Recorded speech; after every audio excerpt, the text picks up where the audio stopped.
Welcome to this week's episode of Sports Corner. I am your host, Dante. It is TJ. And we have a great episode for you today. That kind of rhymed. I like that. Hey, it kind of rhymes because it goes with what we're doing last week to this week. It does, because we started with 4 teams, and now we're down to 2. That means the Super Bowl is around the corner. It's in 2 weeks. So, two, Dante. I don't know what's going on. It's wonderful weather. Wonderful weather. It's cold, though. But we got to start with the AFC Championship as the Denver Broncos faced the New England Patriots, and they came down to the wire. And TJ, tell us what happened. Well, Dante, let's get right into it, Dante. Jason Stidham takes the Broncos down the field on their first drive and hits Cortland Sutton for a touchdown to put the Broncos up in the first quarter. Now, I will say, after this play, it was very surprising. It was very slow, but the Patriots turned around and got a fumble from Jason Stidham from trying to throw the ball away. And they scored, and get a touchdown to tie the game up 7-7. And after that, we have back-to-back field goals missed by both teams going into the half. I mean, that's just crazy, man. I mean, how you miss 2 field goals by both teams? Each team had an opportunity, and they couldn't convert. So coming out of the second half, that's when you start to see a lot of snow. And the Patriots in the third hit a game-leading 10-7 field goal. And after that, Dante, just straight field goals. We had 2 missed field goals by both teams each for the rest of the second half. And with that being said, Dante, that was pretty much the game. It was defense and a snowstorm in that AFC Championship game. It was quiet. But to seal the game, Christian Gonzalez gets the last-second touchdown to, basically give the Patriots their hopes and their Super Bowl title chance to take it to the Super Bowl. And Dante, I want to say one thing about this game right here. This has to be the most boring AFC Championship game I've ever seen. It was so boring, I didn't even watch the game because I already knew the result. And it was even worse that I seen how the outcome came. 4 missed field goals total and 10 points by arguably an MVP caliber quarterback and Bo Nixless Broncos. I mean, I expected the 7, but I expected a little bit more. Jarrett Stidham, guys, 17 for 31, 133 yards and 1 touchdown. Terrible. 17 for 31, Dante. You know what that percent? It was cold. He got cold. I'm not good at math. Are you good at math? I'm decent. I just know that's under 50%, my brother. That's not good. Leading receiver that game, Marvin Mims with 4 catches, 62 yards. Quiet game as well. Drake May, 10 completions, 21 attempts, 86 yards, 65 yards rushing, 1 touchdown. And Ramondre Stevenson with 25 carries and 71 yards. A quiet offensive game, Dante. Like I said, nothing but defense, field goals, and snow. Hallelujah. But, Dante, let's get into where the real... Oh, you want to talk about the real game? I'll talk about the real game. I'll go ease you into it, but you already started, so go ahead, take off. Man, we're going to start out talking about how we go to the NFC Championship down in Lumen Field where we have the Seahawks taking on the Rams. And the Seahawks come out and strike first with a Kenneth Walker touchdown in the first, going up 7-0 early.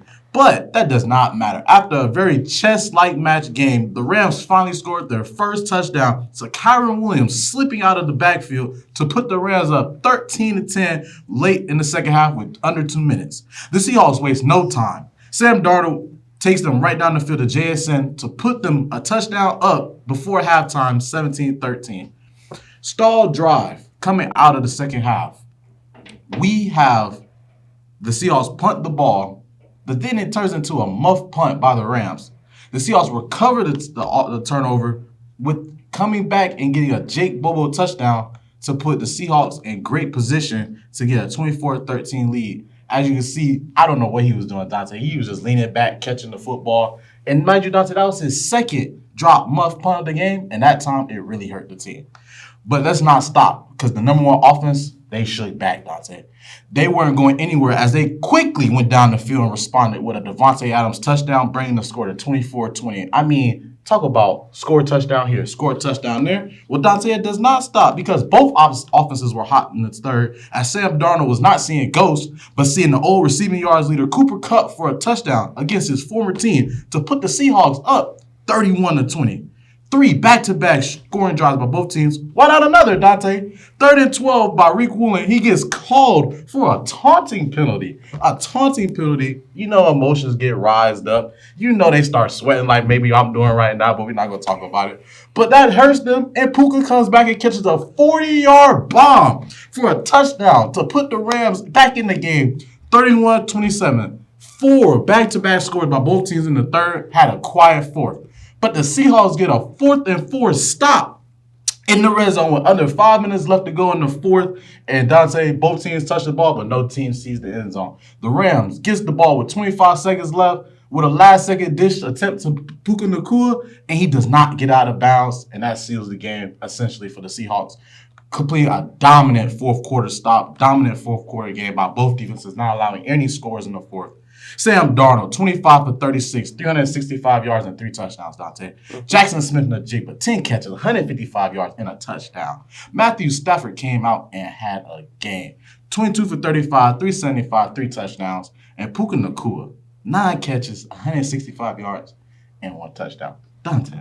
It was an exciting game. I got to watch it. And from start to finish, you show how competitive these championship games have been. From even the AFC, even though you might have had a lot of weather that caused a lot of situational football, it still ended up being a decent game at the end. Sure. And then for the NFC Championship, you just saw a lot of great competitiveness between two division rivals. I think you just saw the 2 best teams in football go head-to-head to fight for their right to win. I mean, the Rams have the number 1 scoring offense, Dante, and the Seahawks have the number 1 scoring defense, and essentially. So you have both quarterbacks come out to play. 3 touchdowns apiece, 300-plus yards apiece by both TDs. And then you have both, not only the leading receiver in the league, but the second leading receiver in the league come out and both get 100 yards and a touchdown. 150-plus yards and a touchdown after that, Dante. But then talk about, the dedication and the grit to come out in the fourth quarter and both defenses allow no points. After 4 back-to-back touchdowns in the third quarter, Dante. I mean, that was unbelievable football, man. You did all my talking for me. I ain't got no words. I'm speechless. That game had me speechless and happy. Well, TJ, as you know, we always have the question. And guess what? I got the question loaded. Can I tell you the story real quick? I'm about to say, did the producer chase you down again? My female producer, my producer, she came to me at class and say, you better ask this, or you can't eat tonight, or you ain't getting no sleep. And you know what today was? Fried Chicken Wednesday. You can't eat, Dante? No, so let me ask this question so I can eat again and get some sleep. Okay, back. Should the NFL allow taunting in NFL games? Since it's an emotional sport. I mean, I would say that taunting penalty could really have hurt the Seahawks. But I feel like to an extent it's valid. Because even if your emotions get awry, what I don't like about the taunting penalty is if you're standing over a guy and you celebrate. I feel like that's a little too much because in the moment you will celebrate after a big play.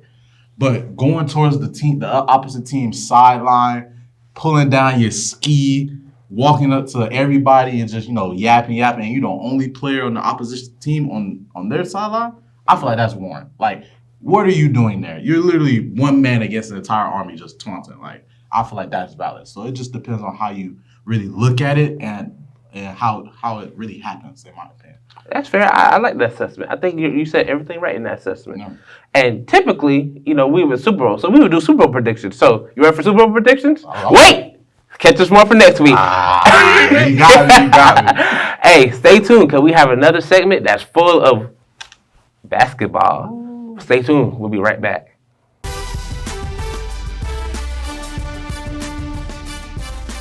What's up, music fans? How is it going? I know you know your music, so look here. I need you to eliminate one of these 4 amazing groups. Let me know who you pick.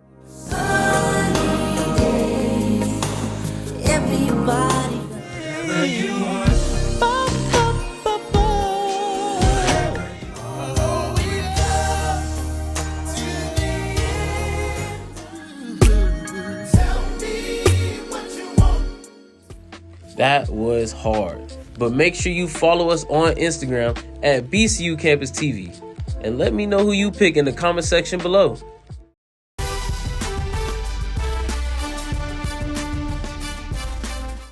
Yes, this is the best duo since LeBron and D Wade. LeBron James. I am August Kirkpatrick, and I'm here with the one and only who? The one and only Enoch Clark. And we're back with Sports Corner. Oh, yeah, I'm excited to be back. And it's time to hop in just a tad bit deeper on the topic of just throwing the ball into the hoop, rather it being dunking like Vince Carter or shooting a three like Steph Curry from God knows how long or how or where.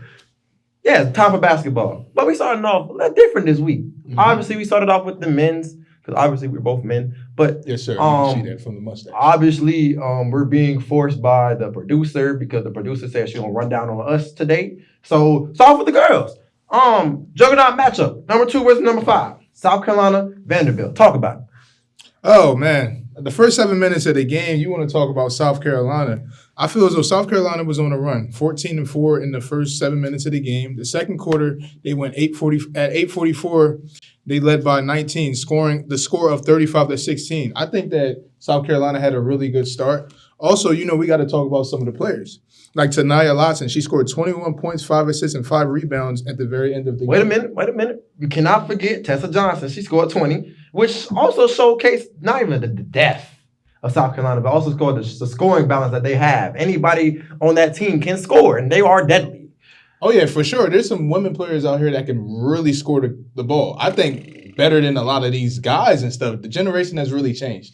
No disrespect, but, without a woman, nothing would happen with a man. I don't like it. But you know who can score better than both those players combined? The sophomore phenom, Michaela Blake. She went for 23.7 rebounds, even though they did get mollywhopped 103-74. Oh, Lord, 103-74. Just 103-74. That just put, honestly, South Carolina with a record of 20-2. Just doing that, it was phenomenal. It was very silky and that's a really tough one to come back from. Dawn Staley, she's the coach, and like I said in the last episode, just having a coach like that with experience, she's really has a good, just a good concept of just, who she has and what players. And also, Tanaya Lotson, she's a 3-time All-ACC guard from Florida State. So that's your team, not Florida. Not the University of Florida, but FSU. She scored 25. We know FSU now. We know FSU. Oh, yeah. But she scored 25 points per game. So I do believe right here,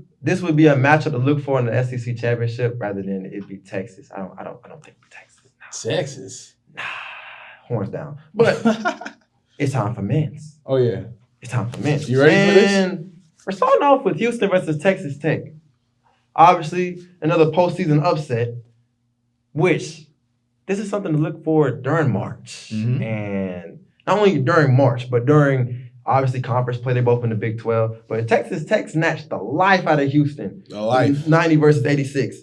Obviously, in the gritty physical battle, featured, obviously, one of the most individually dominant scoring nights of the day. Kingston Flemings, one of the most high-powered scorers in college basketball, went for 42 points, which is the most out of a Cougar freshman since 2008. Obviously, it wasn't the most highest scoring game. We'll get to that later. But the balanced attack, including JT Toppin 31-12 and Donovan Atwell's 18 points for Texas Tech, really won the game for them, as well as being on the boards 44-28. What do you think about that? I felt as though, for the Houston side standpoint that, there was a lot of shots put up by Kingston Flemings and Emmanuel Sharp. Did you know that Kingston Fleming shot 57.7% from the field, also making 15 of 26 shots, also including 4 of 9, which is 44.4% from the three-point line. And then you had Emmanuel Sharp. When I seen the two light-skinned brothers just going at it, I'm like, man, these guys got to be the Splash Brothers. Emmanuel Sharp also adding 20 points in this one. He averages 16.1 points per game. So they both equally have a very good, concept of the game, and, they can both contribute equally. So Kingston Flemings, it came very natural to him. He can definitely shoot the three. Emmanuel Sharp can shoot the three. They're the Splash Brothers. What more can I say? You can talk about Houston all you want, but Texas Tech won the game. Why did they win the game? I think Texas Tech won the game because they came out strong. They came out very physical. And I feel as though at the very end, especially the end of the game, late in the second half, they tried to come up. They tried to do a two-man trap. But no, Houston tried to do a two-man trap, but that just wasn't working. So at the very end, the score was 79-84 with 2 minutes and 39 seconds, late in the half, late in the fourth quarter. I'm sorry. So this win snaps Houston's Big 12 winning streak. But this should also be a matchup to look for, obviously for the round of 64 and obviously for the championship during that area. So coming up next, we have another high stakes matchup in the Big 12. Let's go Arizona versus BYU. This happened on Monday. Obviously, it was a road game. Obviously, it was very, very rowdy in Provo. Very, very physical, and too. Obviously, Arizona came out with a chip on their shoulder and won that game. How did they win that game? Really, I'll just say 2 words. BB.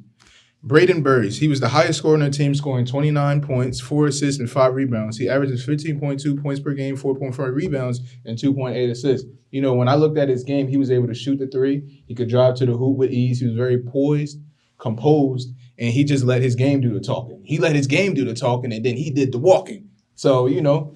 Okay. Also, another guy on the other team, BYU forward, was AJD. He's from Boston, Maryland, and he also averages 23.6 points, 6.7 rebounds, and he's a forward. And he also scored 24 points. Being that he's 6'9", he can play in the post, shoot, and he's a stretch forward. So that's also really helped on his end. But unfortunately, BYU came up short. Okay, so you talked about Braden Burris. Talk about the other B brother in B squared. Jaden Bradley, how did he do? Jaden Bradley, he did very good. But I feel as though Braden Burris, he was the one who really took over the game. He was the one who really stood out to me, honestly. Because, you know, there's different guards and stuff, but I feel like basketball is not just a big man's game, it's a guard game too. You know, you have to be skilled, you have to have the jump shot, you have to have it all. And these days, like I said, AJD on BYU, he was able to, he's different, you know what I mean? He was able to just show a different standpoint of being a stretch forward. Okay. So, obviously, Arizona won the game because it closed. Obviously, you said Braden Burris scored 29, but he made some impacts on defense, and he had the game-winning block to seal the game. Oh, yeah. So, that's what a number one team is in society. They play defense. They attack from all perimeters, as in scoring from the 2, from the 3, in the paint. It can get ugly. But you know what else can get ugly? What? Nebraska losing the game, obviously. Oh, my gosh. Talk about it a little. Man. Nebraska was the number 5 team. It was a Cinderella story. Oh, they went undefeated. Oh, they can beat any team in the nation. They could not beat Michigan. No, they didn't have Rank Fast, which was their top scorer coming into this game. But they went to I can't finish the statement. They went into the Blue House and got demoralized. But demoralized. It got oogly. Not ugly, but oogly. You know, that really put Nebraska at a number 5 ranking in the AP top 25 poll now. But I'll say this. Obviously, Jamarcus Lawrence, Price Sanford, they both gave 20 points. Obviously, that was cool. Morris Johnson did what he did. Usually 17 points, 12 rebounds. The rebounding edge obviously mattered, especially late because more possessions means more points. But I think one of the main things to talk about was how does Nebraska slip? They had the tempo, they had the momentum, but they still lost. Nebraska, they slipped, they fell, they couldn't get up. They slipped, they fell, they could not get up. They tried to stay strong. But at the end of the day, Michigan, they're high. I would say Michigan. Michigan is a great team. They have a player called Morez Johnson Jr. He scored 17 points, 2 assists, and 12 rebounds, and he averages 13.9 points per game. Mm-hmm. But I also wanted to point out on Nebraska, they lost, but on the positive end, you have Price and Jamarcus who also scored 20 points each. So, you have another combination of 2 great players. So, they slipped. It happens, but, it's always next year.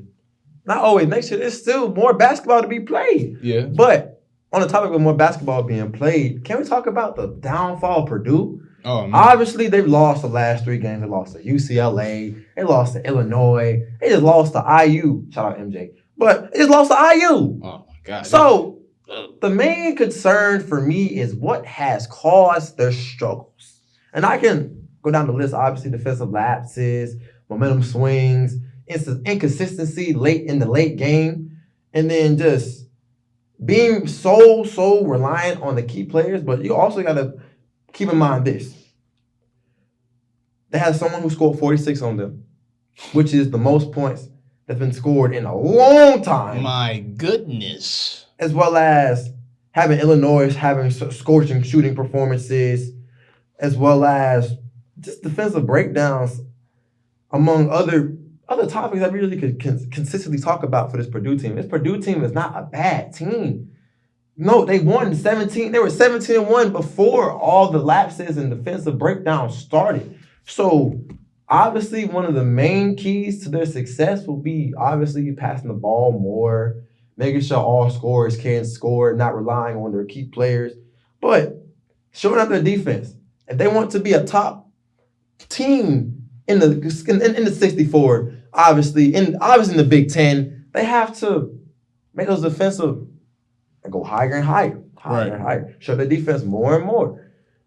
Because I promise you, teams like Duke's not going to care. Arizona's not going to care. Florida's not going to care if the defensive sure is not. It will get real ugly for them in March if they do not lock in now. I think it will get oogly for them. And, you know, a game that really caught my attention was Indiana versus Purdue. The first 7 minutes of the Indiana versus Purdue game, Indiana, it was a 2-point game with a score of 18-19. They were kind of neck and neck. And then also you have a player called Braden Smith who averages 14 points per game. Okay. He really kept them in the game with his 3-point percentage. He also has a field goal. His field goals were 6 of 14. He's got to shoot better than that. Yeah, he played pretty good, but at the end of the day, it's a team sport and it's about your other players too. Guard Braden Smith, he's the leading scorer on Purdue. He averages 15.1 points per game. But like you said, consistency is key. He can lead all he wants, but they still lost, and they have to bounce back soon, or it will get ugly for the Big Ten. But isn't it your turn? Isn't it time to be professional? Yes, sir. Yes, okay, sir. Let's be professional. We'll talk about the NBA. Hey, let's get professional. Let's talk about the NBA. You want to talk about Dallas and the Lakers? You want to go to LA? You want to go to West Coast? However you want to do it. Talk to me. On Saturday the 24th, the Lakers played Dallas Mavericks. And Dallas has the score was 116-110. The record for this year for Dallas is 26-17. Luka came out smoking hot. You see those moves right there, just getting to the hoop with ease. There's nothing that he can't do, honestly. But Luka, he leads the league in free throws attempted, also leading with 12.6 rebounds and 7 assists. He also is averaging 33.4 points per game, 8.7 assists, and 7.8 rebounds. Early in the second quarter, the Lakers were leading 45-35. Lakers got a lot of transition points, and at the end of the day, you know, LeBron, he only had like 4 points at halftime too. Being the king, we know what he can do. LeBron James, the king, we know who he is. But I still feel like you have to seal the deal, man. You got to seal the deal. King James, what you think about that? I'll say this. King James has been dominant for so long, but I truly do not believe that LeBron should be the main focal point of this game. Since this is Luka coming back to Dallas. No, he was drafted by Dallas. Well, he wasn't drafted by Dallas, he was drafted by Atlanta and then traded to Dallas. So this was really his home. I believe Luka had a chip on his shoulder. Obviously, he's making sure he can prove all doubters in Dallas wrong. But I think Luka played that game with a chip on his shoulder. Luka came down and was just, I mean, is there anything else to say? He was dealing. That's all he does. Luka deals. I mean, he averages as make sure I'm clear. Make sure I'm reading this right. 33. He said 8.7 assists and 7.8 rebounds, meaning that he's almost averaging a triple-double. He's pretty proficient too. He has a lot to prove, and he came off a left groin injury. Listen, I don't know how that feels and stuff, but coming off a left groin injury, you know, he has something to prove. I'm not going to tear my groin again. I don't want to hurt any more of my body parts, okay? But I still have to get to that rack. But someone who did that very well, my man Derrick Rose. Oh, God bless Derrick Rose. That man just got his jersey retired. Oh, my gosh. Can I talk about D. Rose a little bit? D. Rose was my guy. He played from 2008 to 2016. He averaged 17.4 points per game, 5.2 assists, and 3.2 rebounds. And that man was lightning fast. You would see him, pew, and then he was out. He would dunk on anybody and everybody. If you were under 6 feet tall, you had no time. Just don't even get on the court. Don't even get on the court. He got hurt twice. Once in 2012, he tore his left ACL early in his career, and then he also got hurt again in 2013 again. You know, he said that his doctor also said that he felt as though his career was over. Derrick Rose said he felt as though his career was over. But he played on also 6 different teams. But, he got a chance to retire in his hometown, Chicago, Chi-Town. I feel as though this was a really good time for Derrick Rose because he's been through so much. Just growing up in rough Chicago. He tributes it to his mom. He had 3 older brothers. They were always there from the very start. Shout out to mom, shout out to brothers and stuff.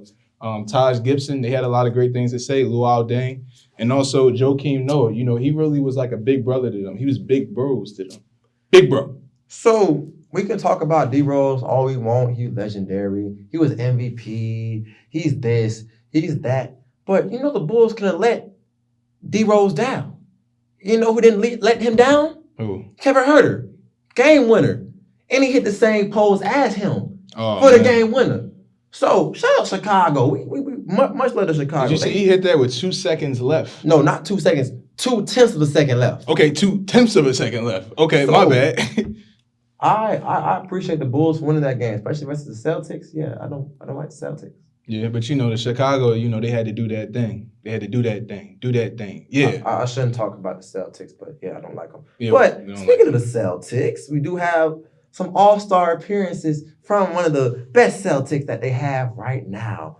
Leading off with the all-star format this year, we have starters from the East and West, but it gets weird this year. Obviously, so at least for the West, as you see, we have Luka, Steph Curry, SGA, Jokic, and Victor Wembanyama. And then for the East, we have Giannis, Cade Cunningham, Jalen Brunson, Tyrese Maxey, and Jalen Brown. The game is scheduled for February 13th to 15th, and this will be in the Intuit Dome in Inglewood, California. Hey, but Giannis, we all know that's no surprise. Nah, but you know what is a surprise? What? Why is LeBron not there? I never thought about that. That surprised me. I never thought about that. But it's okay. It's okay. It's okay because all good things must come to an end. Amen. Just like this segment. So when we come right back, we're coming back with what? Hot topics. Hot. We'll be back.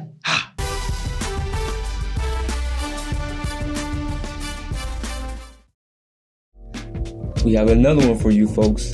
It's a tough one for my old school hip hop heads out there. You know who we are, and you know the assignment. One has to go. Number 1, from Queensbridge, New York, Queen's finest, Nas. Number 2, not just an actor, but rapper first, LL Cool J. Number 3, Brooklyn's finest, Biggie Smalls, aka the Notorious B.I.G. And number 4, one of hip-hop's poets, West Coast legend, Machiavelli, aka Tupac. Go and follow our Instagram at BCU Campus TV and let me know which one you will take out.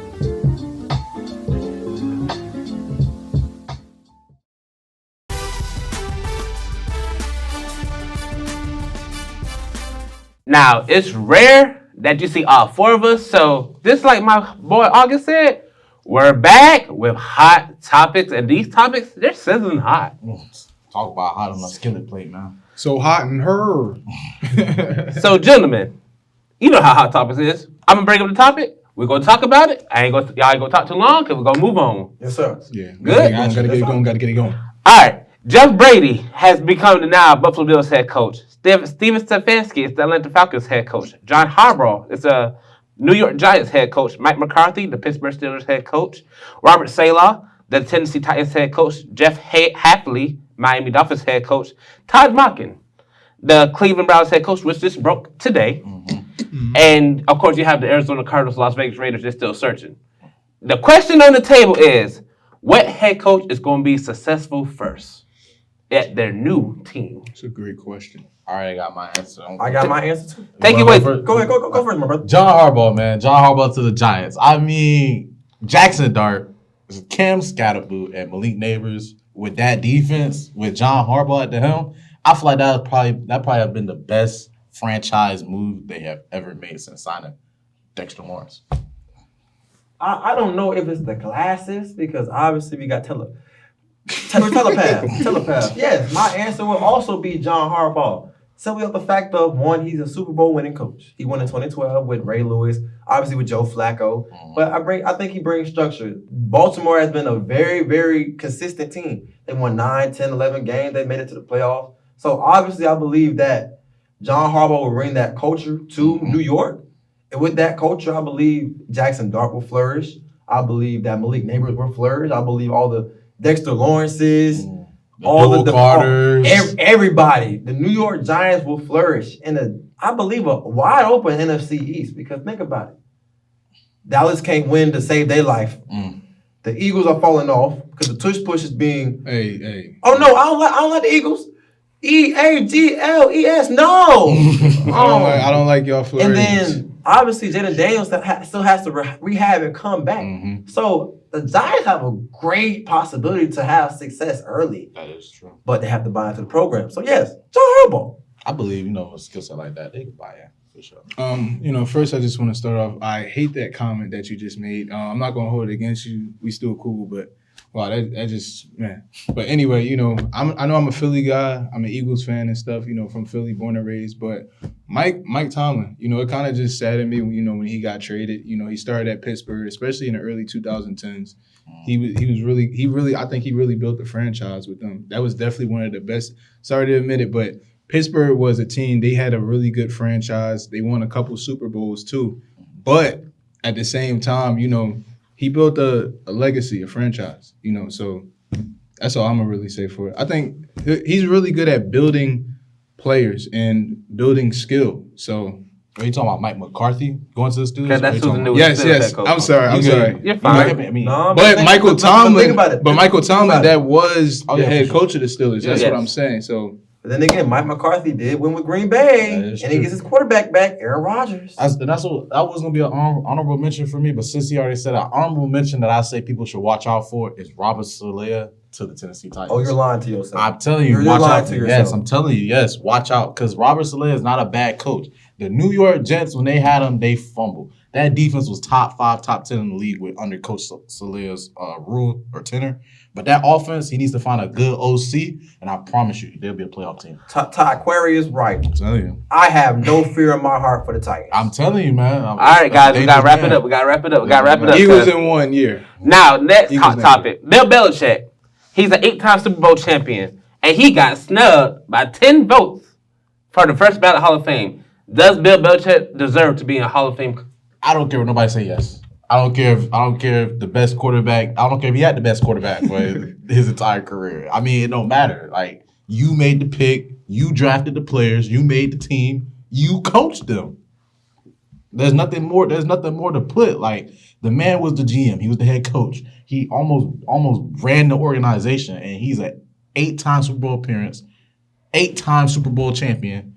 Like, you can't take that away from him. You can't take that man gold jacket. What? No. I'll say this. I believe it was a travesty that Bill Belichick, the one who terrorized not only my Jaguars, but his Seahawks as well, and your Eagles too. You don't talk about They terrorized everybody, and you're telling me that man is not a first ballot Hall of Famer? No, there's something wrong. I need everybody who do not vote for Bill Belichick to be exposed immediately. Yes, that is, it disheartens me because as much as we hate the man, I have a pure disdain for Bill Belichick. You have a pure disdain for the Eagles too. Nah, I don't appreciate that second comment, man. 3 strikes and I'm leaving up out of here. But point being made, Bill Belichick should have been the first ballot Hall of Famer, and the fact that he's not is very concerning. Nah, for sure. Mr. Clark. Hold on, you go ahead, man. I ain't got nothing. I'm letting y'all take the rope. Hey, man, all I got to say is sue, because that's crazy. No, sue for everything. And damages, and shipping and handling. And emotional damages. Not even for Bill, but for the entire community of sports fans. Like, and ball knowers. Yeah, like, come on now. Like, yeah, nah, it's wild. I'm going to sue him for saying he hates my Eagles. We ready for the next topic, gentlemen? Oh! The Pro Bowl is back on Tuesday, February 3rd in 2026. It's on a Tuesday, not on a weekend. Where's it going to be at this year? It's going to be held in Santa Clara. California. It features skill challenges at a 77. But my question today is, should this format stay? Should it convert back to 11-11 with a physical game? Physical. Or should it just do away with the entire Pro Bowl itself? 11 versus 11. I agree. 11 versus 11. I agree. You see, I'd further that. when you see the Pro Bowl, you see Sean Taylor hitting, just knocking the punter out.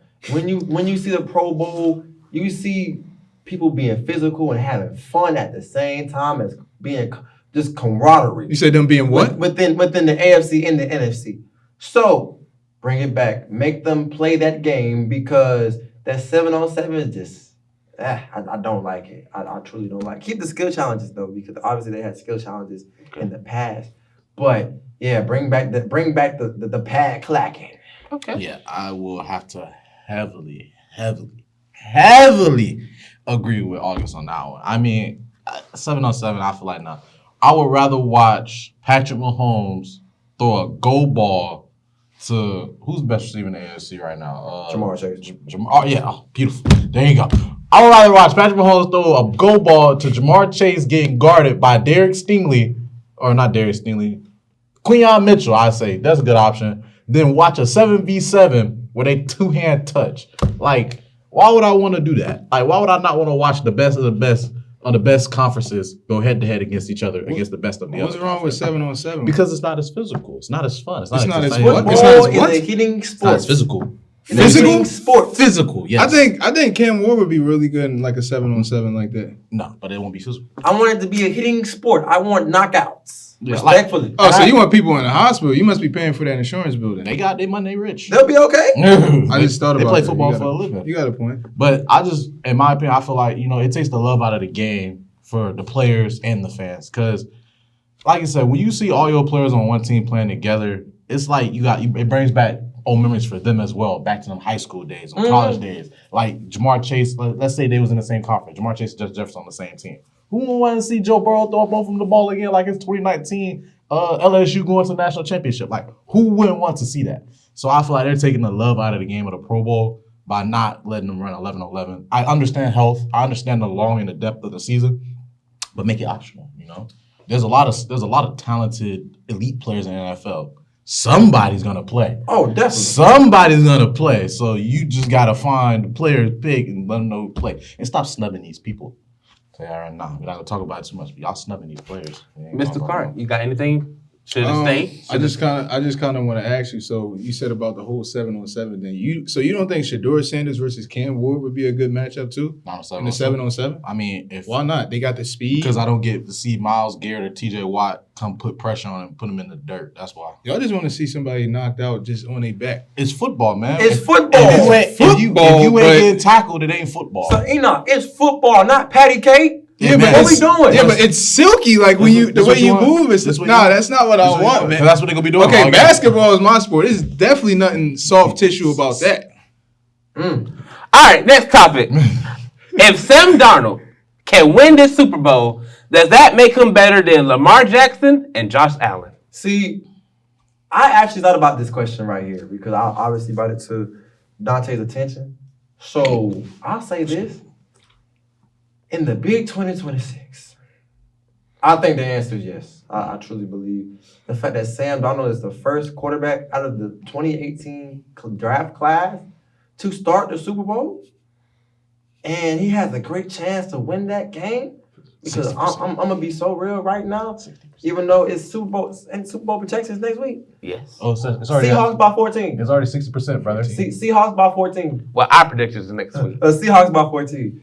Sam Darnold will be better than Lamar Jackson and Josh Allen due to the fact that they did not make the Super Bowl. You can talk about all regular season MVPs, blase. No, win the Super Bowl. And Sam Darnold's going to win the Super Bowl.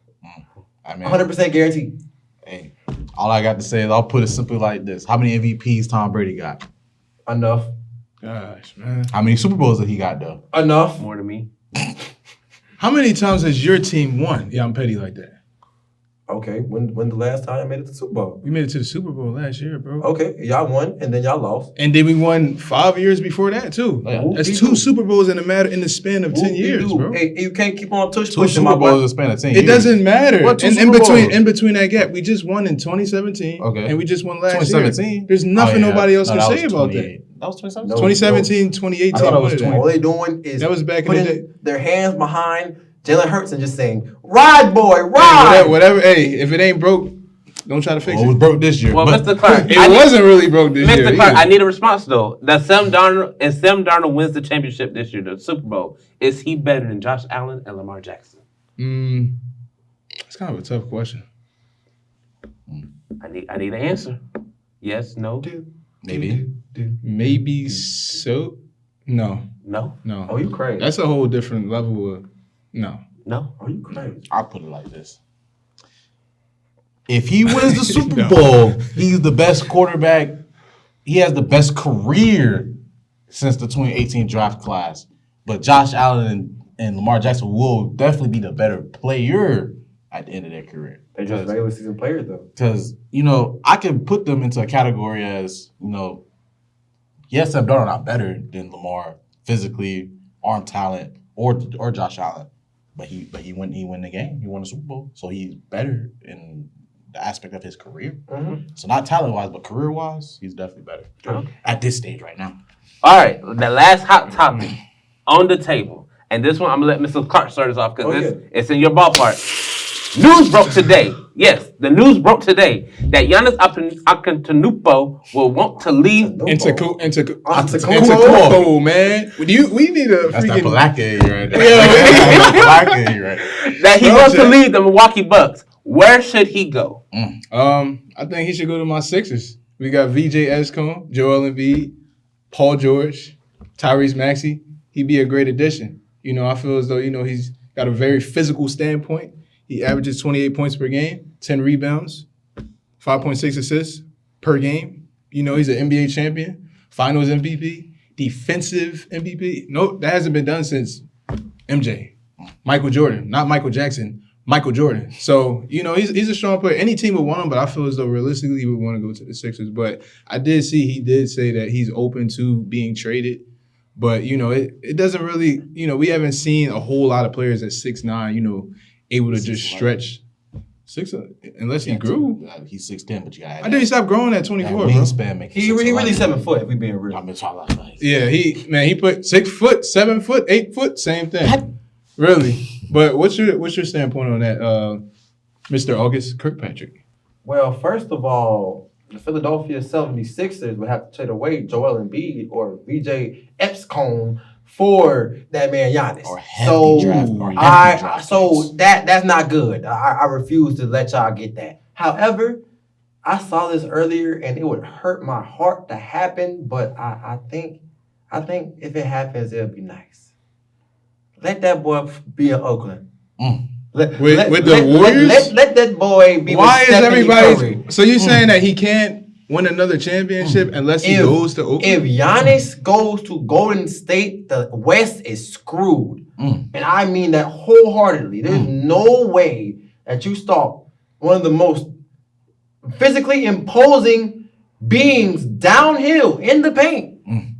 And then you have Stephen Curry on the perimeter that can beat you anywhere you want. Yeah, but hold on. I don't mean to cut you off right there. They don't have Klay Thompson anymore. Who cares? You just have Steph Curry. That's the greatest shooter on planet Earth ever. That's So why you it have matters. two great players. That's all that matters. That doesn't really but That's it's all that a lot of teams have great players. You got Bradley Beal, Giannis gonna give you Klay 30. Thompson on the Mavs, Curry gonna give you 30. Kevin Durant, Devin Booker, all around. Nah. Take him to Phoenix Suns.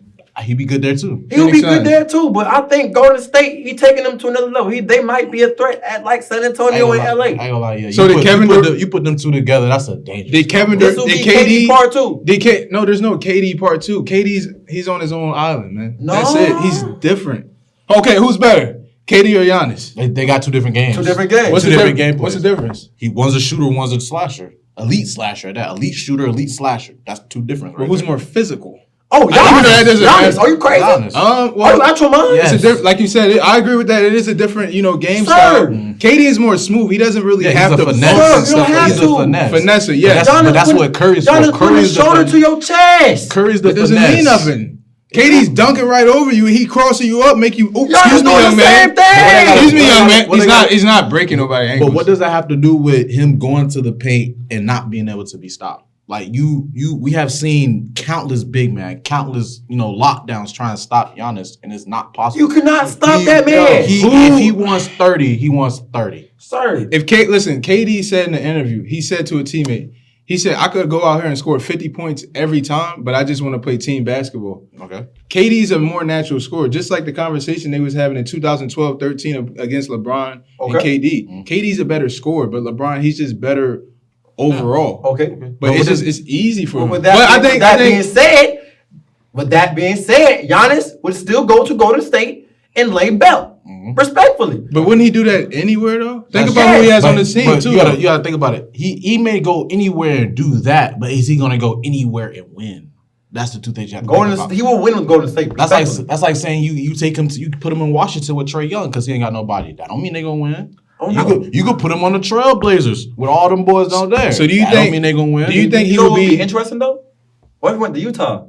Him and Keontae George. See that Lard marketing. So do you think if he was with the New Orleans Pelicans, it'd be too much of a clash between Zion Williamson and him? It'll be garbage. At the same time, it'll be garbage. That's why garbage. It'll be garbage. Why garbage? It ain't gonna be garbage, but it's definitely gonna affect the chemistry of the team. TJ, why you lying? TJ, it'll be garbage. It's not gonna be garbage because Giannis gonna get 30 regardless. He gonna get his